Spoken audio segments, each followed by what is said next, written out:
សួស្តីអ្នកនរគ្នានឹងនេះជាសកម្មភាពជាងធ្វើគ្រោងជាប្រភេទគ្រោងឈើស្ក្រំហើយអត់20ទាំងអស់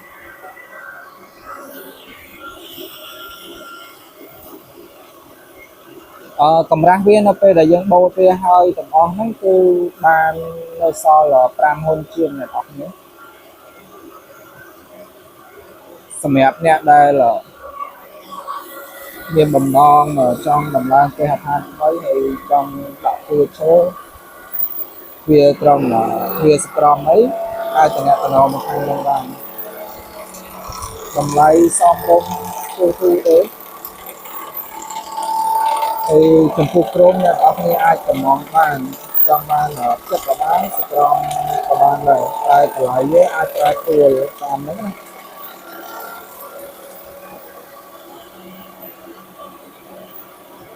គឺស្អាតមែនទេអ្នកនរគ្នាមើលស្អាត